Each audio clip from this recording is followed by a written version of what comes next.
दोस्तों, अविश्वास प्रस्ताव पर जो बहस हुई है इसके दो ही निचोड़ सामने हैं।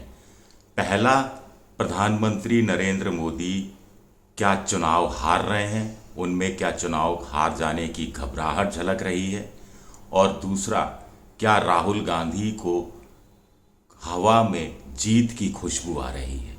इसी से जुड़े हुए दो सवाल हैं कि क्या प्रधानमंत्री ने अपनी हार का तोड़ कांग्रेस पर, गांधी नेहरू परिवार पर और पंडित नेहरू से लेकर इंदिरा गांधी पर हमले करने में ढूंढ लिया है।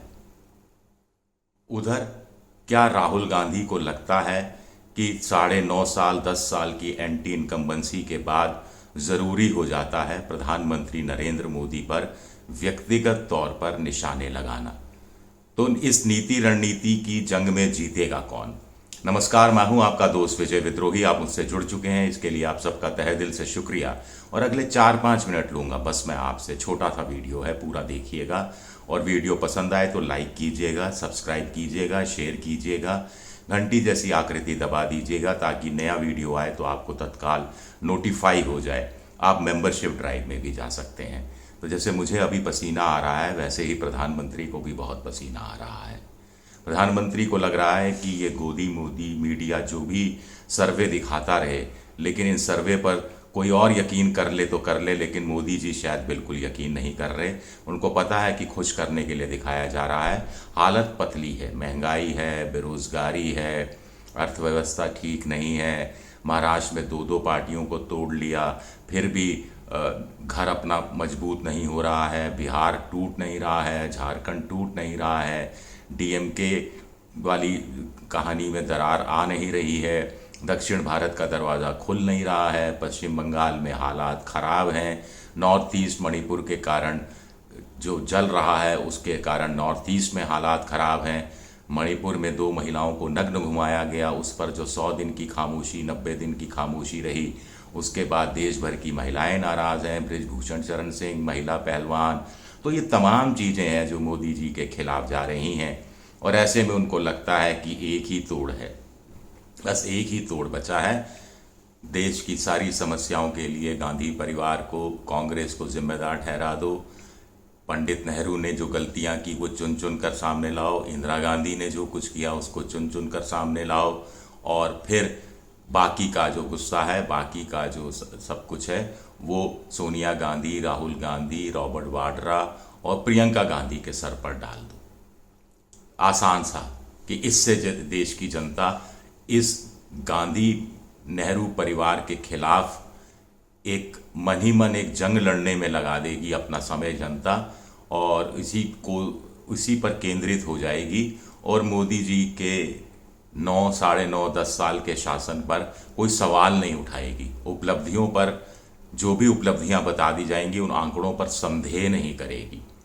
जो भी आगे की योजनाएं बताई जाएंगी कि 2047 में हम विकसित देश हो जाएंगे या 2075 में हम दुनिया में दूसरे नंबर की इकनॉमी हो जाएंगे, इन सब पर आंख मूंद कर विश्वास कर लेगी। ऐसा मोदी जी सोच रहे हैं। और मोदी जी को सबसे बड़ी रुकावट आ रही है उनकी राह में, जो उनको साफ साफ दिख रहा है कि जिसे वो पप्पू कहकर बुलाते थे, जिसको 10 साल तक पप्पू जैसी स्थिति में रखा, वही पप्पू अब मजबूत हो गया है, बाहुबली हो गया है एक तरह से। हम बात कर रहे हैं एक राहुल गांधी की। वही राहुल गांधी में उन्हें डर दिखने लगा है, क्योंकि राहुल गांधी आंख में आंख डालकर बात करते हैं, आंख में आंख डालकर सवाल पूछते हैं, और सवाल पिन पॉइंटेड होते हैं, उसमें कहीं जलेबी नहीं बनाई जाती, घुमाव फिराव नहीं होता। और मोदी जी को आदत नहीं है। तो क्या मोदी जी को अब आदत डाल लेनी चाहिए, पहला सवाल। दूसरा, राहुल गांधी को भी क्यों लगता है कि व्यक्तिगत तौर पर प्रधानमंत्री पर हमला करना अब ज़रूरी हो गया है। वो नरेंद्र मोदी पर हमला नहीं कर रहे, वो प्रधानमंत्री पर हमला कर रहे हैं। सबसे बड़ी बात है, प्रधानमंत्री पद पर हमला कर रहे हैं कि प्रधानमंत्री पद पर जो शख्स बैठा हुआ है वो देश की समस्याएं सुलझाने में के काबिल नहीं है, जिसका राष्ट्रवाद बिल्कुल ध्वस्त हो गया है मणिपुर में। देशभक्ति, भारत माता, माँ भारती, ये सारी बातें इनके लिए सिर्फ कागजी बातें हैं और अमल में ये कुछ लाते नहीं हैं। सबसे बड़ा जो उनका आधार है मोदी जी का, उस पर वो डायरेक्ट चोट कर रहे हैं। ये अपना सबसे बड़ी एक रणनीति बनाई है, स्ट्रेटजी बनाई है। और इस स्ट्रेटजी की मुझे लगता है कि असली परीक्षा कुल मिलाकर राजस्थान और छत्तीसगढ़ के विधानसभा चुनाव में होगी। हम इसलिए बात कर रहे हैं कि दोनों जगह इस समय कांग्रेस की सरकार है और राहुल गांधी बनाम नरेंद्र मोदी तो नहीं होगा, लेकिन नरेंद्र मोदी अपने आप को प्रधानमंत्री होने के बावजूद इन चुनाव में पूरी ताकत झोंक रहे हैं, राजस्थान में खासतौर से पूरी ताकत झोंक रहे हैं। तो अशोक गहलोत की विकास की योजनाएं, अशोक गहलोत का सोशल सिक्योरिटी, भूपेश बघेल का सोशल सिक्योरिटी बनाम मोदी जी के लाभार्थी, मोदी जी की सोशल सिक्योरिटी, इसके बीच में बड़ा दिलचस्प मुकाबला होगा। और अगर ये मुकाबला 2-0 से कांग्रेस जीत गई तो आप मानकर चलिए 2024 में मोदी जी का भी खेल खत्म हो जाएगा। अगर स्कोर 1-1 से बराबर रहा, यानी एक स्टेट राजस्थान, एक स्टेट छत्तीसगढ़ में से कोई एक स्टेट बीजेपी जीत गई, कोई एक स्टेट कांग्रेस जीत गई, तो मामला बराबरी पर छूटेगा। यानी 2024 के लोकसभा चुनाव में मोदी के जीतने की चांसेस जो आज की तारीख में 100% बताई जा रही हैं, वो एक झटके में घटकर 50% पर आ जाएंगी। और कांग्रेस जो आज शून्य बताया जा रहा है, इंडिया को शून्य बताया जा रहा है, वो एक झटके में बढ़कर 50% तक पहुंच जाएगा। बाकी का खेल उस समय देखा जाएगा, वो खेल क्या होता है, किस रूप में होता है और कैसे सामने आता है।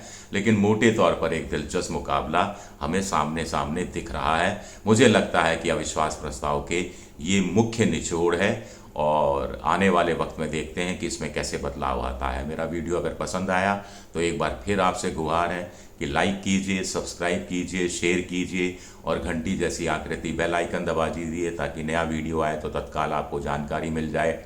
विद्रोही 7 मेरा ट्विटर हैंडल है।